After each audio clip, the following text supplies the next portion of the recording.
കേന്ദ്രമന്ത്രി സുരേഷ് ഗോപി തൃശൂരിലെത്തിയിരിക്കുകയാണ്. പൊങ്കുന്നത്ത് മുൻ മുഖ്യമന്ത്രി കരുണാകരന്റെയും കല്യാണിക്കുട്ടിയമ്മയുടെയും സ്മൃതി മണ്ഡപത്തിൽ പുഷ്പാർച്ചന നടത്തും. അല്പസമയം തത്സമയ ദൃശ്യങ്ങളാണ് നമ്മൾ കാണുന്നത്. സോണൽ കൃഷ്ണ ചേരുന്നുണ്ട്.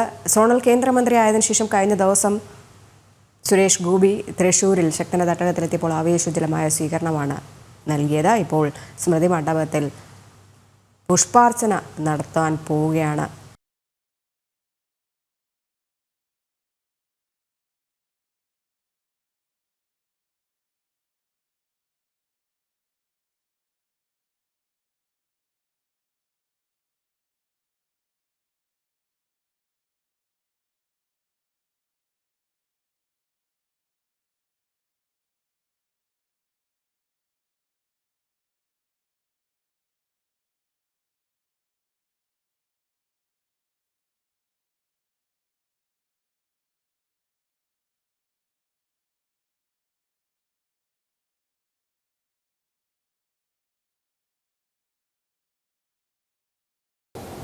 രജനി, ഇപ്പോൾ നമ്മൾ ദൃശ്യങ്ങളിൽ കാണാം കേന്ദ്രമന്ത്രിയായിട്ട്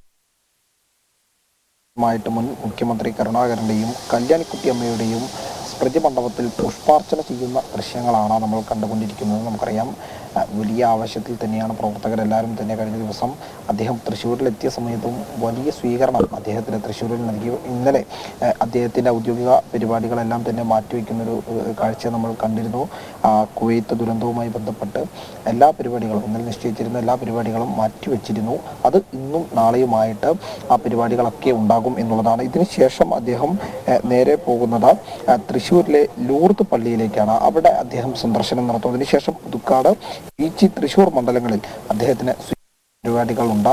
അതിലെല്ലാം തന്നെ തൃശ്ശൂർ ജില്ലയിൽ തന്നെ അദ്ദേഹം ഉണ്ടാകും എന്നുള്ളത് തന്നെയാണ്. കാരണം നമുക്കറിയാം, അദ്ദേഹത്തിൻ്റെ സന്ദർശനങ്ങൾക്കെല്ലാം തന്നെ രാഷ്ട്രീയമായിട്ടുള്ള ഒരു മാന്യം കൂടിയുണ്ട് എന്നുള്ളതും നമുക്ക് നോക്കിക്കാണാൻ. കാരണം ആദ്യമായി അദ്ദേഹം കേന്ദ്രമന്ത്രിയായി കേരളത്തിലെത്തുന്നത്, അല്ലെങ്കിൽ സന്ദർശനത്തിനായി കേരളത്തിൽ തിരഞ്ഞെടുക്കുന്നത് വടക്കൻ കേരളത്തെയായിരുന്നു. അത് വലിയ തോതിൽ ചർച്ചയായതാണ്. നായനാരുടെ വീട്ടിലെത്തിയത്, കണ്ണൂർ കല്യാശ്ശേരിയിലെ നായനാരുടെ വീട്ടിലെത്തി ശാരദ ടീച്ചറുടെ, അല്ലെങ്കിൽ ശാരദ ടീച്ചറെ കണ്ട അനുഗ്രഹം വാങ്ങിക്കുന്ന ദൃശ്യങ്ങളെല്ലാം തന്നെ വലിയ തോതിൽ ചർച്ചയായത്. അതിന് പിന്നാലെ തന്നെയാണ് ഇപ്പോൾ മുൻ മുഖ്യമന്ത്രി കരുണാകരന്റെയും കല്യാണിക്കുട്ടിയമ്മയുടെയും സ്മൃതി മണ്ഡപത്തിലെത്തി അദ്ദേഹം പുഷ്പാർച്ചന ചെയ്യുന്നത്. എന്തായാലും വലിയൊരു ആവേശം പ്രവർത്തകർക്കിടയിൽ ഉണ്ട് എന്നുള്ളത് നമുക്ക് നോക്കിക്കാണണം. കാരണം ഇവിടെ വെച്ച് തന്നെ അദ്ദേഹം മാധ്യമങ്ങൾ കാണുമെന്ന് അറിയിച്ചിട്ടുണ്ട്.